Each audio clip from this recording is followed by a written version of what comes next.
शेळेवाडीच्या उपसरपंचपदी नामदार प्रकाश आंबेडकर यांच्या नेतृत्वाखालील विलासराव पाटील यांच्या गटाच्या सौ नीता रवींद्र कांबळे यांची बहुमताने निवड झाल्याबद्दल हार्दिक अभिनंदन.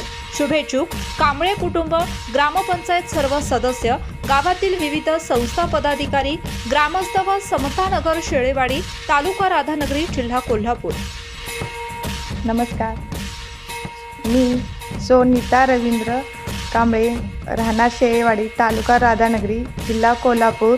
माझी शेळेवाडी गावामध्ये उपसरपंचपदी निवड झाल्याबद्दल आमचे नेते आंबेडकर साहेब यांचे मी आभार मानते.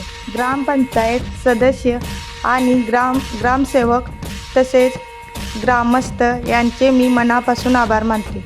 आमच्या गावचे नेते आदरणीय विलास पाटील साहेब यांचे मी मनापासून आभार मानते. तसेच गावातील विविध विकास कामे करण्यासाठी कटिबद्ध आहे. माझ्या गावचा विकास हाच माझा ध्यास. पुन्हा एकदा मी सर्वांचे आभार मानते आणि येथेच थांबते. जय हिंद, जय महाराष्ट्र, जय भीम.